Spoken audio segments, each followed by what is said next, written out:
ହଁ ତ ଭାଇମାନେ କୋଉଠି ଥିଲୁ ଆମେ ଗଳିରେ। ଏମିତି ତ ଏଇ ଗଳିଟା ସର୍ଟକଟ୍ ସେଥିପାଇଁ ଆମେ ଆସି ପହଞ୍ଚି ଯାଉ ITI କଲେଜ ଗ୍ରାଉଣ୍ଡରେ। ବାକି ଏଠି ତ ମାର୍କେଟ ବି ଲାଗିଲାଣି। ଏଇ ପ୍ରୋଗ୍ରାମ ପ୍ରତିବର୍ଷ ଜାନୁଆରୀରେ ସେଲିବ୍ରେସନ କରନ୍ତି। ଆଉ ଭାଇମାନେ ପ୍ରୋଗ୍ରାମର ନାଁ ହଉଛି ଉପରମ ଝୁମର। ପୁଣି ଆମେ ଏଣ୍ଟ୍ରି କରିନଉ ମେନ୍ ଜାଗାରେ। ଭିଡ ତ ପ୍ରବଳ ଥିଲା ଏଠି। ଏଠି ସମସ୍ତେ ଆଦିବାସୀ ଇଭେନ୍ ମୁଁ ବି। ବାକି କ୍ୟାଟେଗୋରୀରେ ଅଲଗା। ଏଠି ହେଲ୍ଥ ଖାଇବା ପିଇବା ଏଭ୍ରିଥିଙ୍ଗ ଟ୍ରାଡିସନାଲ। ଖାଇବା ପାଇଁ ବାକି ପଇସା ଲାଗିବ। ଘୋରାଘୋରି କରିଲା ପରେ ଅବିନାଶକୁ କାମ ମିଳିଯାଏ ଫଟୋଗ୍ରାଫିର। ମାଣ୍ଡୁ କଥା ତ ମାନିବାକୁ ପଡିବ ତାକୁ। ସନ୍ଧ୍ୟା ବି ଏଇ ଆସୁଥାଏ ଆଉ ଲୋକଙ୍କର ଭିଡ ବି ବଢି ବଢି ଯାଉଥାଏ। ହଠାତ୍ ଦେଖାଯାଏ ଦେଶାଉଲି ଯୋଉଠିକି ଗ୍ରାମ ଦେବତାଙ୍କର ପୂଜା କରାଯାଏ। ଏଠି କେବଳ ବନାଯାଇଥାଏ କେମିତି ଆକ୍ଚୁଆଲିରେ ଥାଏ ବୋଲି। ବୁଲିଲା ବେଳେ ଦେଖୁ ଷ୍ଟେଜରେ ଡ୍ୟାନ୍ସ ହେଲାଣି ତ ଆମେ 2 ଜଣ ଆସିଯାଉ ସେଠି।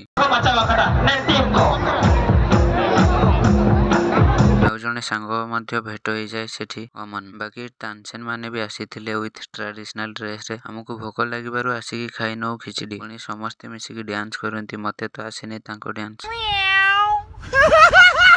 ପୁଣି ଆମେ ବାହାରି ଯାଉ ରୁମ୍ ଆଡେ। ସଣ୍ଡେ ତ କିଛି ସ୍ପେଶାଲ ହବା କଥା। ଖାଇବା ଚଢେଇ ଦେଇ ପିଆଜ ସବୁ କାଟି ଦେଇ କରିଦିଏ ରେଡି। ଖାଇବା ହେଲା ପରେ ଚିକେନ ଧୋଇ ନିଏ। ପୁଣି ଚିକେନ ସବୁକୁ ପାଣି ଛାଡିବା ପାଇଁ କିଛି ସମୟ ଛାଡିଦିଏ। ପରେ ମସଲା ସବୁ ଆଡ କରି ଛାଡିଦିଏ। କିଛି ସମୟ ପରେ ଆମର ଚିକେନ ରେସିପି ହେଇଯାଏ ରେଡି। ବାକି ଆମେ କରିନଉ ଡିନର। ତ ଭାଇ ମାନେ ଦେଖା ହେବା କାଲି ଗାଁରେ। ସବସ୍କ୍ରାଇବ।